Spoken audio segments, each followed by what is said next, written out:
Bon retour à tous. Les réacteurs à sel fondu entrent dans des phases de construction réelles à travers l'Europe, alors que les ingénieurs transforment des décennies de travail en laboratoire en usines pilotes fonctionnelles. Ces conceptions utilisent le sel liquide comme caloporteur et comme combustible, fonctionnant à basse pression et à haute température. Le résultat est un système capable de s'arrêter en toute sécurité sans alimentation électrique et d'atteindre des rendements thermiques supérieurs à ceux des réacteurs classiques. Plusieurs entreprises européennes testent déjà des échangeurs de chaleur, des barres de contrôle et des réservoirs de drainage conçus pour une fiabilité à long terme. La transition de la conception sur papier au matériel est maintenant visible et elle montre un virage vers la production modulaire en usine plutôt que les constructions traditionnelles sur site. Veuillez vous abonner maintenant. Un réacteur à sel fondu ne contient pas de barre de combustible solide. Le matériau fissile, souvent de l'uranium dissous dans un sel de fluorure ou de chlorure, circule à travers le cœur. Lorsque des neutrons frappent à l'uranium dissous, la fission se produit directement dans le fluide en mouvement. Comme le sel se dilate avec la température, il régule naturellement la réaction. Il n'y a pas d'eau sous haute pression, et donc aucun risque d'explosion de vapeur. Le point d'ébullition du sel est extrêmement élevé, ce qui permet au réacteur de fonctionner à une pression proche de la pression atmosphérique, tout en produisant des températures de sortie supérieures à 600 degrés Celsius. Cette marge thermique rend possible les turbines avancées et le chauffage industriel. La structure du cœur se compose généralement d'un réseau de graphite ou de carbure de silicium qui ralentit les neutrons et guide le combustible à travers des canaux. Des pompes propulsent le mélange fondu à travers des échangeurs de chaleur, où l'énergie est transférée à une boucle de sel distincte et non radioactive. Cette boucle entraîne ensuite soit un cycle de vapeur, soit une turbine à dioxyde de carbone supercritique. Étant donné que les sels radioactifs et non radioactifs sont séparés, la maintenance est simplifiée. L'ensemble du système reste compact et tout le fluide caloporteur reste liquide à chaque étape du fonctionnement. Des centres de recherche sur les matériaux en France, en Allemagne et aux Pays-Bas testent des alliages résistants à la corrosion pour ces environnements salins. En cas de panne de courant, le système s'appuie sur la physique passive pour atteindre un état sûr. Au fond du réacteur se trouve un bouchon de sel gelé, maintenu solide par un petit ventilateur de refroidissement. Lorsque l'alimentation électrique est coupée, le ventilateur s'arrête, le bouchon fond et le sel chaud s'écoule par gravité dans des réservoirs blindés, conçus pour étaler et refroidir le matériau. La réaction en chaîne s'arrête instantanément car la géométrie ne permet plus la criticité. Au fur et à mesure que le sel refroidit, il se solidifie en une masse solide qui emprisonne les produits de fission. Cette approche de sécurité ne nécessite aucune pièce mobile ni alimentation externe, seulement le comportement naturel de la chaleur et de la gravité. La chimie du sel est essentielle à la performance à long terme. La fission génère des gaz, comme le xénon et le krypton, qui peuvent réduire l'efficacité du réacteur s'ils ne sont pas éliminés. Les systèmes comprennent des conduites d'évacuation des gaz et des boucles de surveillance chimique qui éliminent ces gaz en continu. Des capteurs suivent l'état d'oxydation du sel et les opérateurs ajoutent de petites quantités de matériaux correctifs pour maintenir le bon équilibre. Des tests de corrosion effectués à l'Institut de technologie de Karlsruhe et au Commissariat à l'énergie atomique français ont montré que la composition stable du sel est la clé de décennies de fonctionnement. La purification en ligne, l'élimination des gaz et le contrôle de la température font des réacteurs à sel fondu autant une usine chimique qu'une centrale nucléaire. Le Danemark est devenu un centre de progrès. Seaborg Technologies développe le réacteur compact à sel fondu, conçu pour être monté sur des barges flottantes. Chaque barge contiendra plusieurs modules scellés et un bloc d'alimentation fournissant des centaines de mégawatts.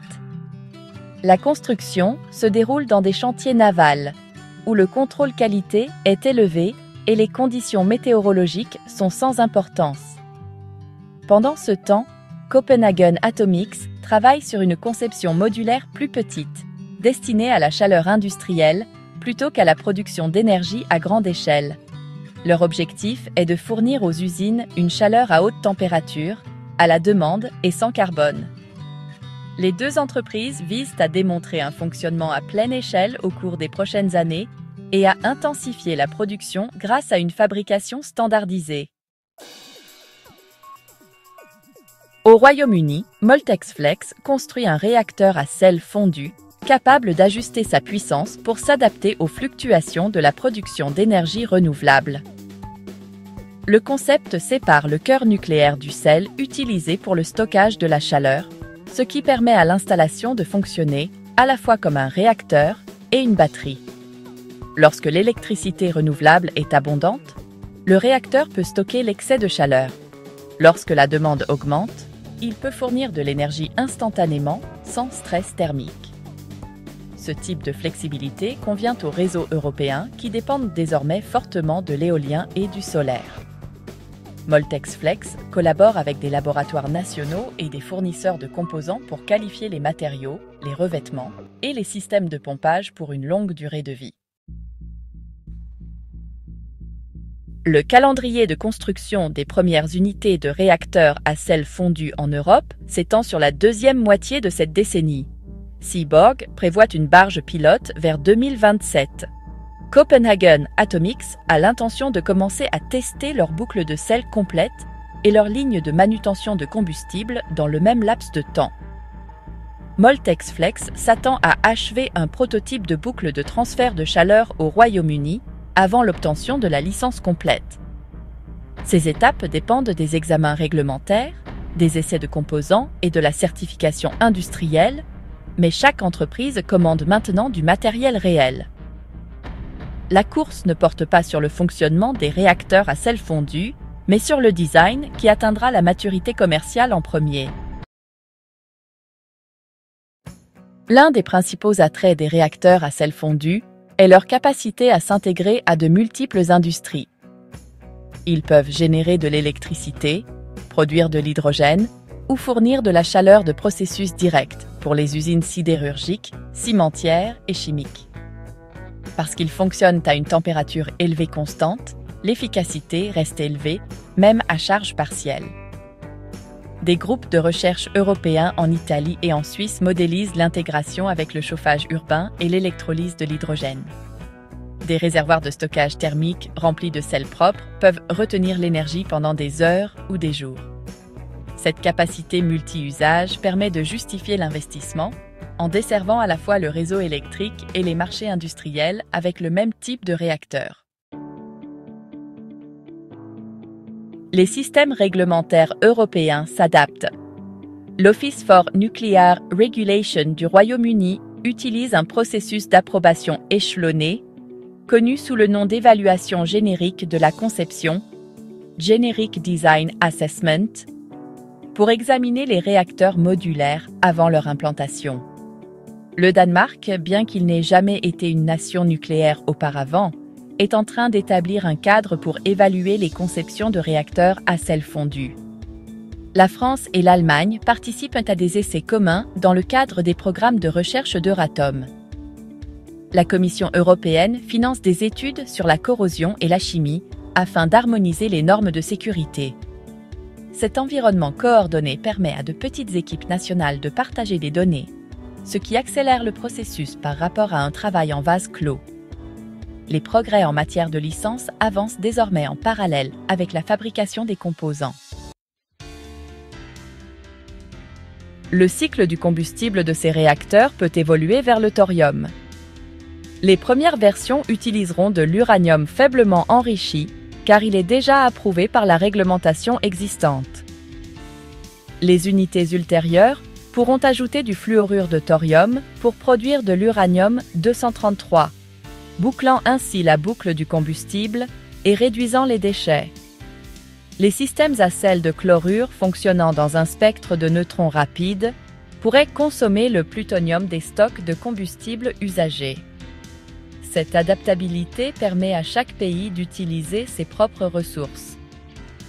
Orano en France et le Laboratoire national nucléaire du Royaume-Uni étudient des étapes de retraitement compatibles pour extraire les isotopes de valeur et stabiliser le sel usagé pour un stockage à long terme. La qualification des matériaux reste l'un des défis les plus ardus. Le mélange de sel ne doit pas corroder les tuyaux, les pompes ou les réservoirs. Les alliages à base de nickel, comme le Hastelloy, ont montré une bonne résistance, mais les tests de durée de vie sont toujours en cours.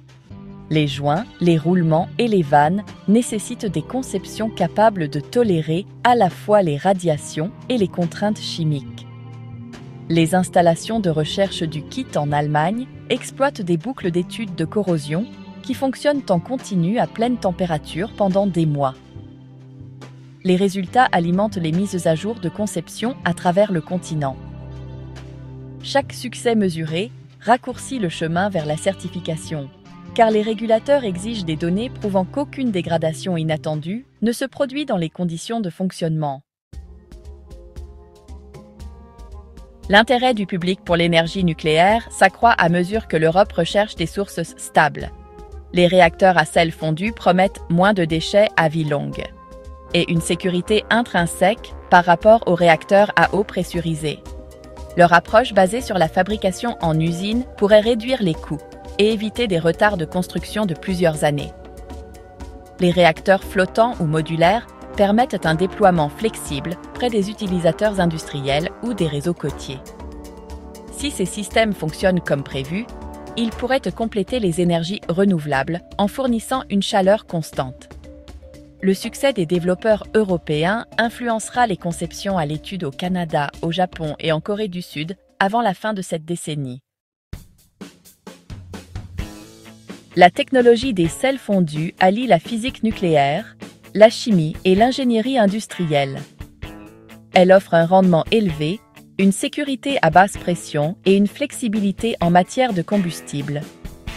L'Europe est désormais en tête de la mise en œuvre pratique grâce à des programmes nationaux coordonnés et à des entreprises privées qui traitent l'énergie nucléaire comme un produit plutôt que comme un projet sur mesure. Chaque avancée, qu'il s'agisse des tests de matériaux, du contrôle chimique ou de l'approbation réglementaire, rapproche la région des premières centrales en activité. Les 4 prochaines années décideront si les réacteurs à sel fondu passent de la promesse à la production. Merci beaucoup d'avoir regardé. N'hésitez pas à aimer et à vous abonner.